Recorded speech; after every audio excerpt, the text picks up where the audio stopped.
தொடர்ந்து நான் குழந்தைகள் எல்லார்கிட்டையுமே கவனிக்கிற விஷயம், இங்கிலீஷில் ஒரு சென்டென்ஸை அவங்களால தெளிவாக எழுத முடியல. அந்த பேஸ் எப்படி எழுதுதுன்னு தெரியலை. ஃபார் எக்ஸாம்பிள் இந்த கொஸ்டின் பாருங்கள். இது 10th சிபிஎஸ்சியில் வர்ற ஒரு லெசனோட கொஸ்டின். இதில் ஸ்பெல்லிங் மிஸ்டேக்லாம் விட்டுருங்க, தட்ஸ் அப்பார்ட். நான் ரவுண்ட் பண்ணியிருக்க இடங்கள்லாம் பாருங்களேன். இஸ்ஸுங்கிற வார்த்தையை ரவுண்ட் பண்ணியிருப்பேன். அப்புறம் HEAR ஹியருங்கிற வார்த்தையை நான் ரவுண்ட் பண்ணியிருப்பேன். அப்புறம் வில் நாட் அப்படிங்கிற வார்த்தையை ரவுண்ட் பண்ணியிருப்பேன். சார் இஸ்ஸு ஹியரு வில் எல்லாமே கரெக்டு தானே சார், ஏன் சார் ரவுண்ட் பண்ணியிருக்கீங்க அப்படின்னா, இந்த வார்த்தைகள் நான் ஸ்பெல்லிங்காக ரவுண்ட் பண்ணலைங்க.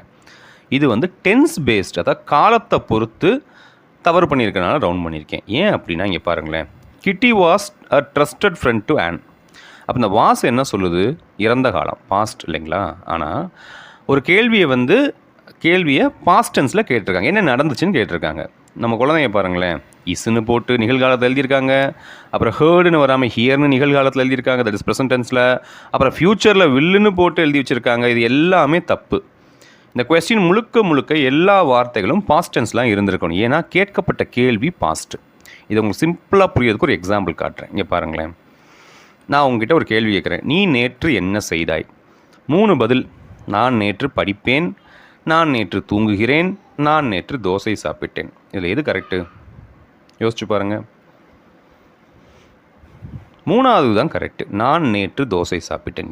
ஏன் அப்படின்னா நல்லா கவனிங்களேன்.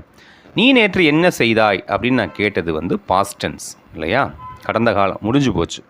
நான் நேற்று படிப்பேன் அப்படிங்கிறது வருங்காலம், ஃப்யூச்சரை குறிக்கிறதுனால அந்த சென்டென்ஸ் வராது. ரைட். நான் நேற்று தூங்குகிறேன்னா இப்போ தூங்குறேன், ப்ரெசண்ட், அதுவும் வராது. என்ன ஆன்சர் தான் வர முடியும்? நான் நேற்று தோசை சாப்பிட்டேன், பாஸ்ட் டென்ஸ். அது மட்டும்தான் முடிஞ்சு போன இறந்த கால விஷயம், அது மட்டும்தான் வரும். அப்போ நல்லா பாருங்கள், கொஸ்டின் பாஸ்ட், அதாவது முடிஞ்சு போன விஷயத்தை கேட்டிருக்கு.